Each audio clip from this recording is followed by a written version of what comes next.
আমার ভাই বোনেরা, তিনটি বিষয় নিয়ে এখানে সভা ডাকা হয়েছে। আমি সেই তিনটি বিষয় বলব। এক, এসআইআর এর নামে যেভাবে লাখ লাখ মানুষের নাম কেটে দেওয়া হয়েছে। ভোট হয়েছে কিন্তু সবাই ভোট অধিকার পায়নি। কোর্ট পর্যন্ত এর মধ্যে ঢুকেছে। আর কোর্টকে ঢুকেছিলেন মমতা ব্যানার্জি, সুপ্রিম কোর্টে গিয়ে কালো কোর্ট পড়ে। এটা কোর্টের ব্যাপার ছিল না। ভোট তো আগে হয়েছে, ভোটার লিস্ট তো আগে তৈরি হয়। কিন্তু আমরা বলেছি, আমরা কেস করেছিলাম, কোর্টে কেস আছে। ইলেকশন কমিশন বলছে এটা আমাদের ব্যাপার না, কোর্টের ব্যাপার। তাহলে আমরা কোর্টের কাছে প্রথম করা হচ্ছে, বললো ট্রাইব্যুনাল দিয়ে ঠিক হবে। তাহলে সব ব্লকে সব জায়গায় ট্রাইব্যুনাল বসিয়েছে, বসায়নি। এই জন্য আন্দোলন সংগ্রাম করে আমরা বলছি, বসিরহাটে, বারাসাতে, যেখানে যেখানে বেশি লোকের নাম কেটেছে, কোথায় দূরে যেতে হবে না, যাতে ভোটার লিস্টের ব্যাপারে ট্রাইব্যুনাল এলাকায় এসে বসে। দুই, আমাদের আইনজীবীদের আমরা একদম ঠিক করে দিয়েছি, ভলেন্টিয়ার করে দিয়েছি, কাউকে কোনো কাগজপত্র জমা দিতে হবে না। শুধু আবেদনটা করেছেন, আজকাল তো অনলাইনে করেছে, আমাদের লোকেরা অ্যাপসে করেছে, যারা কাগজে করেছে, তার শুধু নাম, ঠিকানা, নাম্বার চাই। এই লোকটা এখানেই থাকে, এখানকারই লোক, তার নাম বাদ দেওয়া চলবে না। এটা হাইকোর্ট থেকে একেবারে বিচারপতির কাছে আমাদের আবেদন আছে।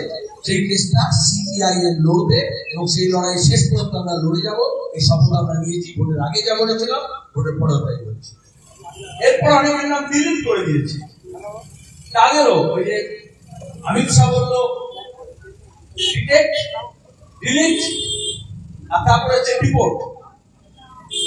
আরে একটা উর্দু কবিতা ছিল, সবই কা খুন শামিল है इस मिट्टी में। এই দেশের মাটিতে সবার রক্ত লেগে আছে। सभी का खून शामिल है इस मिट्टी में, किसी का पाक का हिंदुस्तान थोड़ी है। এটা সবারই হক আছে, প্রত্যেকটা মানুষের। এই জন্য নাগরিক অধিকার, মৌলিক অধিকার, সাংবিধানিক অধিকার। এরা ফাঁসির শক্তি, ফাঁসিবাদ যখন আসে এইভাবেই আসে। প্রথমে করে বিরোধী শূন্য, কেউ থাকবে না, সে যা বলবে তাই হবে। আজকে বিজেপি দেখছেন, যখন পঞ্চায়েতের সময়, কারোর পঞ্চায়েতের পরে যখন যারা সিপিএম করেছিল তাদের যখন ঘর জ্বালিয়ে দেওয়া হয়েছে, এই পঞ্চায়েতে হয়েছে, কার সিপিএম হয়েছে। এখন এই যে বললে এতক্ষণ ধরে পলাশ, তৃণমূলের লোকজন এমএলএ এমপি সব ভোট নিয়ে গেছে বিজেপি যাওয়ার জন্য।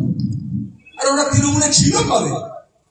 আমরা তো প্রথম থেকেই বলেছি, আরএসএস তৃণমূল তৈরি করেছে, তারপরে তার কাজটা করার ছিল।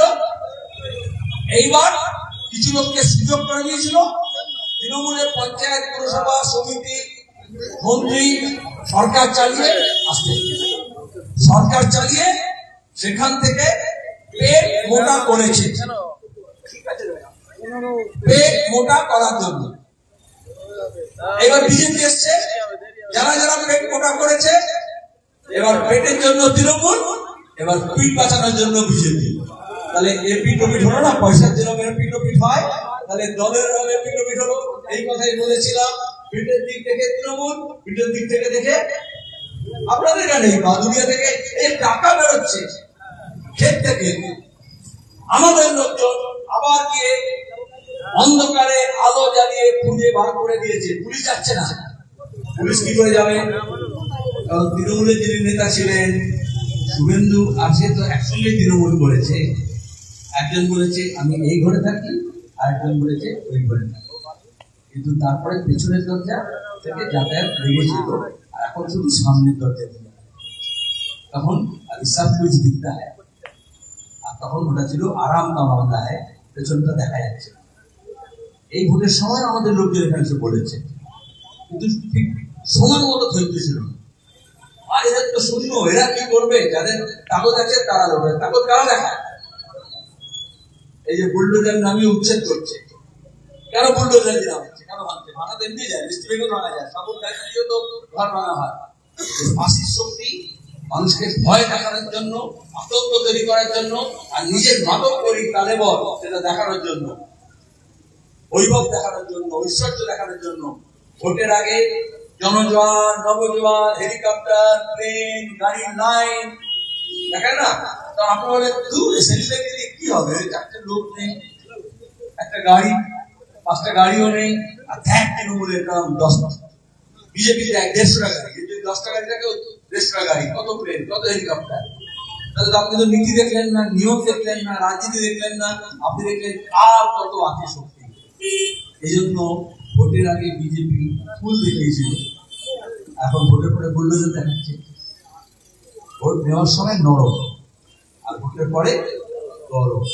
এটা শুধু রেলের হকার উচ্ছেদ করছে তা নয়, আজকে হলদিয়ায় মুখ্যমন্ত্রীর খাস এলাকা পূর্ব মেদিনীপুর, চৈতন্যপুর বাজার, কোন ইসলামপুর বাজার না, চৈতন্যপুর বাজার। যারা মনে করছে এটা হিন্দু মুসলমান, তা নয়। তাহলে সেখানে বুলডোজার লাগিয়ে সব দোকান ভেঙে দিচ্ছে, হকারও নয়, দোকানে তো এগিয়ে থাকে না, দোকানে গিয়ে এখন যারা মনে করছেন এটা তো রেলের হকারদের ব্যাপার, আমি তো এখানে হকার করছি। আবার সে মনে করছে, দোকানদার মনে করছে এখন তো হকারদের তাড়াচ্ছে, তারপরে তো আমরা আছি। তারপরে বলবে তোমার এখন ছাঁচে বেরিয়ে যাচ্ছে, সেটা চেঁচে দাও। তারপরে বলবে সুরাতে, উত্তরপ্রদেশে, দিল্লিতে, হরিয়ানায়, মহারাষ্ট্রে, রাজস্থানে সাইডের দোকানগুলো রাখছে না, সেইগুলোকেও মেরেছে। কারণ একটা শক্তি হয় গড়া, একটা শক্তি হয় ভাঙা। আজকে যারা দেশে ক্ষমতায় আসীন হয়েছে, নষ্টতে যারা বসেছে, তারা গড়ার লোক নয়, ভাঙার লোক। মানুষের সঙ্গে মানুষের যে সম্পর্ক, সেটা ভাঙে জাত পাত ধর্ম বর্ণ সাম্প্রদায়িকতার নামে, মন্দির মসজিদের নামে ভাঙে। তারপরে দল ভাঙে, তাই তো? তৃণমূল কংগ্রেস তৈরি হয়েছিল RSS এর টাকায়, বিজেপির পরামর্শে কংগ্রেসকে ভেঙে। যারা ভেঙে শুরু করেছে তাদের শেষটা কিছু দিয়ে হবে, গড়া দিয়ে হবে, ভাঙা দিয়ে হবে, তাই তো?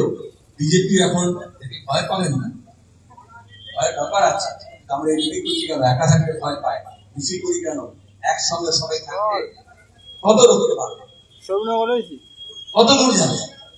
এই তৃণমূলকে নিয়ে তো বিজেপি মনে করেছিল সিপিএম কে শেষ করে যাবে, বেচারা নিকেশ করে দেবে। লাল ঝান্ডাকে সেই শুভেন্দু বলেছিল, যখন তৃণমূলের নেতা মাওবাদীকে নিয়ে এসেছিল, বলেছিল লাল ঝান্ডা কেন, লাল কাপড়ে ন্যাকড়া থাকবে। তখন মমতার ঝান্ডা নিয়ে বলেছিল, তৃণমূলের ঝান্ডা নিয়েছিল। লাল ঝান্ডা আছে কিন্তু তৃণমূলের ঝান্ডা উঠে যাচ্ছে। যেদিন ভোটের রেজাল্ট বেরিয়েছিল, আমি বলেছিলাম ইন্টারভিউতে যে গরমে তাপে বরফ যত তাড়াতাড়ি গলে, তার থেকে বেশি আগে তৃণমূল বলে পানি হয়ে যাবে। বললো কি করে, একটা রাজনৈতিক দলের তো একটা নীতি থাকবে, একটা আদর্শ থাকবে, একটা লক্ষ্য থাকবে, নেতা থাকলে হবে, সেটা নেই। বরফ করে কেন বলেছিলাম, বরফ যখন জ্বলে যায়, গলে যায়, শেষ হয় না, তখন সে জল হয়ে যায়। এবার সেটা বালতিতে যাবে না নর্দমায় যাবে, বাটিতে যাবে, যেদিকে ধাতু আছে সেদিকে চলে যাবে। এই জন্য এখানে একটা সরকারি একটা বিরোধী দল তৈরি করে দিয়েছে। আপনাদের এমএলএ সামিল আছে, কদিন আগে যত্ন করে করেছিলেন, এ তো পারেননি, কারণ মমতা ছবি রেখে দিয়েছে, অভিষেকের তেজ রেখে দিয়েছে। সত্যি কথা বলা না, মিথ্যে কথা না। এখন সে বলছে এটা দিয়ে হবে না, ওইটা দিয়ে হবে। আর যারা এমপি হয়েছে, আপনাদের এখানটা এখন তো ভোটই হচ্ছে না, পাশে বারাসাতে সেই তো নেতৃত্ব দিচ্ছে। তাহলে এখন একটা সরকারি বিজেপি নয়, কিন্তু বেসরকারি একটা বিজেপির নাম দিয়ে একটা দল তৈরি করবে। তাহলে এবার বুঝতে পারছেন তৃণমূলটা এরকমই তৈরি হয়েছিল, কংগ্রেস কাছে ভেঙে। সরকারি বিজেপি নয়, কারণ পশ্চিমবঙ্গে এখন বিজেপি বাজার ছিল না, তখন সিপিএম বামফ্রন্টে শেষ করতে হবে, একা বিজেপি পারছিল না, বড় ভোট দিয়ে তখন ছোট ভোটের দরকার। এই যে বুলডোজার দিয়ে ভাঙছে, এই যে উচ্ছেদ করছে, এটা বিজেপি না, যে কোনো ফাঁসির শক্তি করে। ইসরায়েল প্যালেস্টাইনে করছে না, করছে।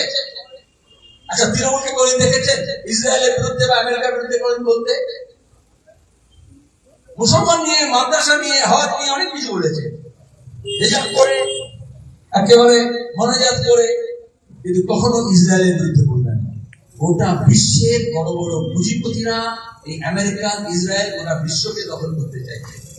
তাদেরই সাথে মোদীর যা প্রোগ্রামে যে নেতারাকে গিয়ে জড়ায়, আসলে হচ্ছে তারই। এখানে দাঁড়িয়ে কেউ কেউ বললেন না বিজেপির বিরুদ্ধে লড়বে, আপনি তো দোষ দিচ্ছেন, কাউকে দোষ দিচ্ছেন, ধোকা বলে। কি করেছিল এখানে আমি জানি না, যখন নতুন কোনো বাড়ি টাড়ি হয়, বড় বড় বাড়ি যখন হয় না, রাজমিস্ত্রি তো আমি মুর্শিদাবাদের রাজমিস্ত্রি যারা থাকবে, তখন দেখবেন ওই সবুজ চট থাকে, সেই চট দিয়ে ঘিরে পর্দা মতো করে দিয়ে তারপরে ভেতরে তৈরি, কারণ ধুলো যাতে বাইরে না আসে, নোংরা যাতে না আসে, পাথর না ছিটকে পড়ে। এশিয়ার চট হয় না, এখানে পাট চাষ হয়, চট তো সবুজ রঙের হয়। এইবার এই সবুজ রং দেখিয়ে মৌলানা সিদ্দিকুল্লাহ চৌধুরী, ইমাম বরকতি, মনে আছে শাহী ইমাম, এখন নাম ভুলে গেছে, আমি মনে রাখি আর কি, আরো কিছু এরকম পাড়ার কিছু মোস্তান, কিছু নেতা, কিছু মৌলবি, কিছু কাজী, কিছু ইমাম, কিছু মজ্জেন, তাদেরকে ভাতা ফাতা দিয়ে তাদেরকে দিয়ে বলেছিল, দেখো এরা হচ্ছে সবুজ, মানে মুসলমান, ইসলাম, ঠিক আছে? আরে বাবা, যখন ভেতরে বিল্ডিং তৈরি হয়ে যায় তখন ওই সবুজ পর্দাটা ছিঁড়ে ফেলে দেয়, তাই তো? তাহলে বাইরে সবুজ পর্দা লাগিয়ে এই রাতারাতি বিজেপি হয়নি, ভেতরে গেরুয়া বাড়ি তৈরি হচ্ছে, কিন্তু আপনাদের ধোকা দেওয়ার জন্য বাইরে সবুজ পর্দা ছিল। আমরা বামপন্থীরা বলেছিলাম ये अंदर की बात है और বিশ্বাস হয়নি, अभी सब कुछ दिखता है। তখন অনেক বলেছিল ये आराम का मामला है, কেউ অনেক বলেছিল না, আমরা বলেছিলাম যে আরাম কা মামলা নেই, ये হারাম কা মামলা है। হারাম যদি থাকে একটা একটা জায়গায় ঠিক আসবে।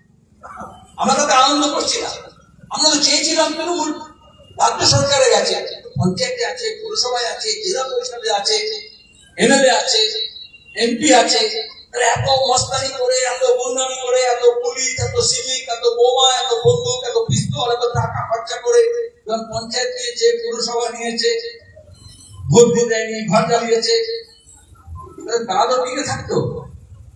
টিকে থাকতে পারে না। সিপিআইএম মার খেয়েছে, জেল গেছে, জরিমানা গেছে, ঘর ছাড়া হয়েছে, কিন্তু টিকে আছে। আমরা ছিলাম, আমরা আছি, আমরা থাকবো, এই সফলতা পেয়েছি। আর থাকবো মানে যদি রেলের হকার উচ্ছেদ করছে তার পাশে আমাকে রাখতে হবে। যদি আপনি কি খাবেন না খাবেন, কোনটা জবাই করবেন, কোনটা করবেন না, ঝাটকা হবে না হালাল হবে, এই ঝামেলা হবে, তখন আমাদের থাকতে হবে।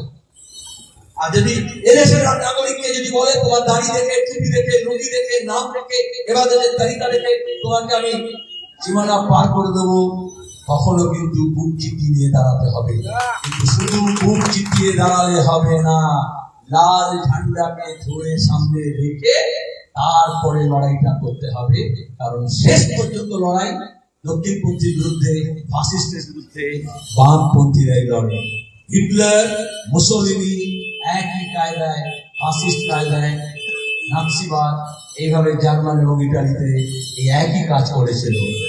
তারপরে লাল ফৌজি 2 কোটি প্রাণ দিয়ে সোভিয়েত রাশিয়া, তারপরে এই জার্মানি হিটলারকে পরাস্ত করেছে। জান যায় আর বাঁচান না যায়। ওদের আগে যা বলেছিলাম, ওদের পরেও তাই। পার্লামেন্টে গিয়ে বলেছিলাম চিটফান্ডের টাকা যখন এরা চুরি করেছিল, এরা চোর। তৃণমূলের এমপিদের দিকে আঙুল দেখিয়ে বলেছিলাম, সারদাকাণ্ডে যখন পকেট ঢুকিয়েছিল তখনও বলেছিলাম। আচ্ছা, বিজেপিকে কেউ কেউ মনে করলো যে ওরা এসে এবার চোরদেরকে ধরবে, ঠিক ঠিক দিচ্ছে না, চোরকে ধরেছে। কিন্তু আমরা বলেছিলাম চোর ধরো, জেল ভরো। বিজেপি কি করছে? চোর ধরছে আর বিজেপিকে ধরছে, তাই তো? হ্যাঁ, আর এই ঠিক বলে বলে যখন রাজনাথ সিংকে বলেছিল না হিন্দু হৃদয় সম্রাটের রাষ্ট্র তৈরি হয়েছে, তখন পার্লামেন্টে চেঁচামেচি হয়েছিল, অনেক বলেছিলাম। তখন অমিত শাহ সেদিন বলেছিল যে মোহাম্মদ সেলিম কি করে পার্লামেন্টে আসে দেখে নেবে। আমাকে স্পিকার, তখন সুমিত্রা মহাজন ছিলেন, দিদির মধ্যে বিজেপি স্পিকার তো নিরপেক্ষ হয়, আমাকে ডেকে বললো সেলিম तुमको ऐसा नहीं बोलना चाहिए था, इन लोग को नहीं जानती, लोग बहुत खतरनाक होता है। কি হবে যদি সংসদে না বলতে দেয়, না ঢুকতে দেয়, তো সড়ক থেকে বলবো, কিন্তু কথা বলতেই হবে, ন্যায়ের কথা বলতেই হবে, সত্য কথা বলতেই হবে। আর এই জন্যই বিজেপি তৃণমূল মিলে বললো পঞ্চায়েতে শূন্য, পৌরসভায় শূন্য, বিধানসভায় শূন্য, লোকসভায় শূন্য। এরকম অহমিকা দেখাতে নেই। আমরা রাস্তায় দাঁড়িয়ে বলছি, এবং এটা এই যে রেল হকারদের উচ্ছেদ করছে, অনেক এরকম আছে, তো দমদমে হচ্ছে, আর ও তো যাদবপুরে হচ্ছে, ও তো উত্তরপাড়ায় হচ্ছে, ও তো শেওড়াফুলিতে হচ্ছে, আরে গোটা দেশে 1300টা, আবার কেউ কেউ বলবে বাঙালি বলে, দেখো শুধু পশ্চিমবঙ্গে হচ্ছে, পশ্চিমবঙ্গে 102টা স্টেশন, আর গোটা দেশে 1300 বেশি, 1379টা। 2 বছর আগে বাজেটে তারা ঠিক করে নিয়েছে, জেনারেল ম্যানেজারকে বলে দিয়েছে এই স্টেশন গুলো থেকে আর স্টেশনের বাইরে যে বাজার আছে, দোকান আছে, এগুলো তুলে দিতে হবে। আচ্ছা, তুলে দেবে মানে ওখানে যে ঘুগনি বেচে, ঝালমুড়ি বেচে, যে পেয়ারা বেচে, যে শশা বেচে, যে বাদাম বেচে, তাকে তুলে দেবে। আর তারপর লিখেও দিয়েছে, ইতিমধ্যে কন্ট্যাক্ট হয়ে গেছে, তাহলে কেএফসি, তাহলে ম্যাকডোনাল্ড, তাহলে হলদিরাম ভুজিয়াওয়ালা, ঠিক আছে, প্যাকেট এখানে পাওয়া যায় না, চানাচুর, তার কোল্ড ড্রিঙ্কস, কোকা-কোলা, যে শরবত বিক্রি করছে লেবু, সে বাদ, যে চা তৈরি করছে সেটা বাদ, স্টারবাকস কফি। তার মানে কি, আপনার বলবে দেখো দেশ উন্নতি করলো, এখন অনেক আছে দেখবেন সোশ্যাল মিডিয়া বলবে এই সব নোংরা টোংরা আছে, এগুলো বাদ হবে, বড় কিছু হবে, ভালো।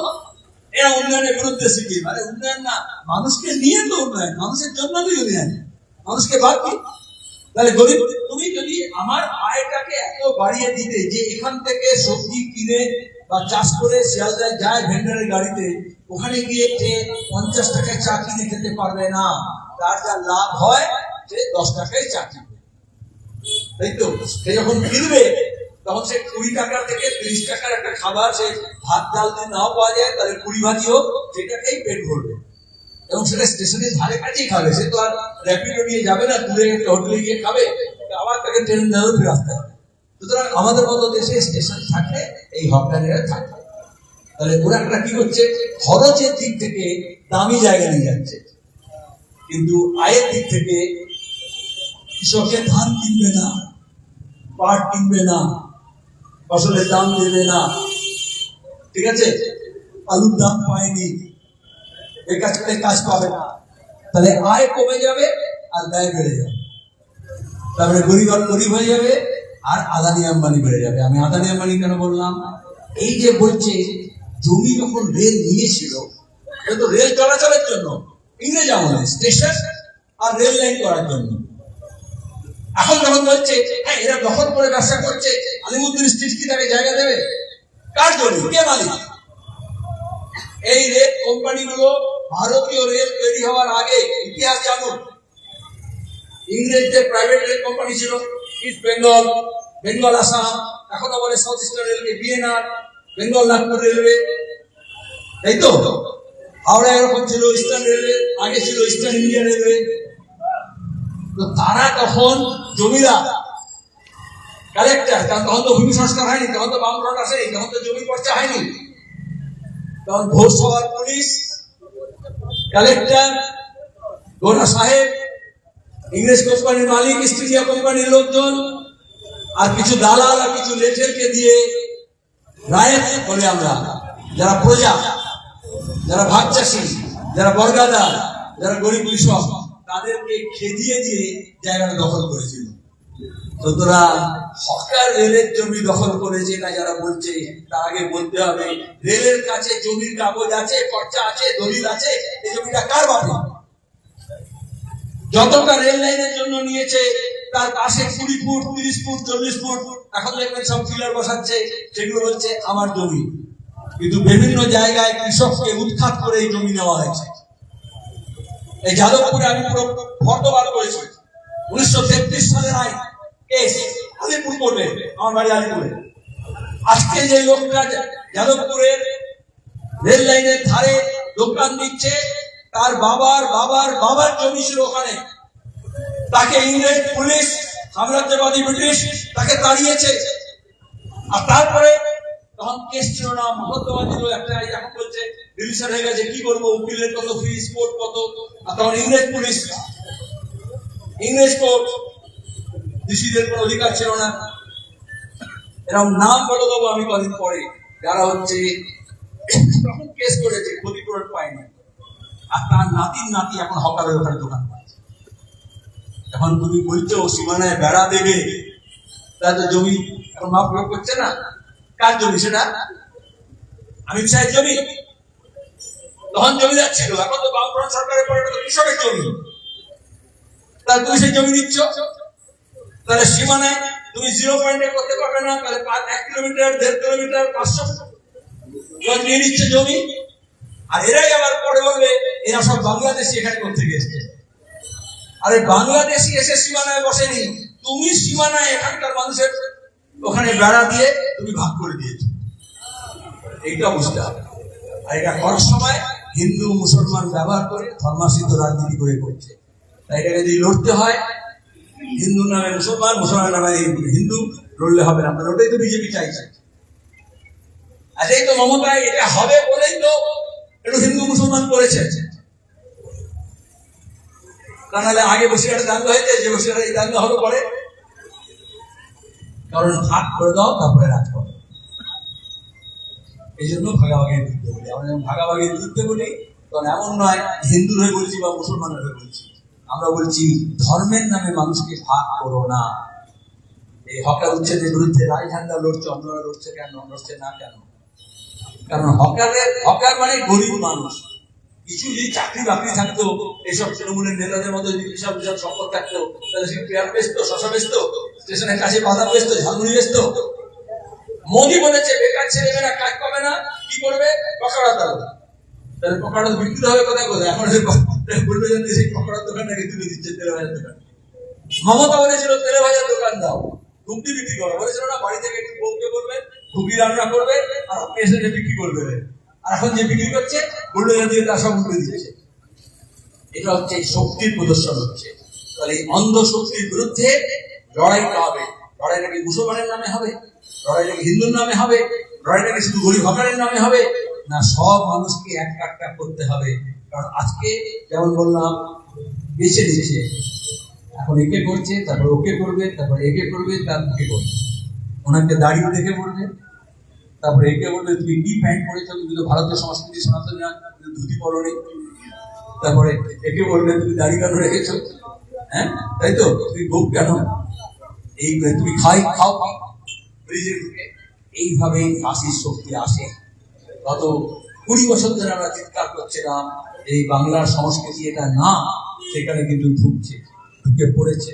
যারা বিশ্বাস করেছিলেন তৃণমূল বিজেপিকে আটকাবে, তারা দেখতে পাচ্ছেন ওরা নিজেরাই তৃণমূলের ঘরটাকে আটকে দিয়ে এখন বিজেপির ঘরে গিয়ে ঢুকে গেছে।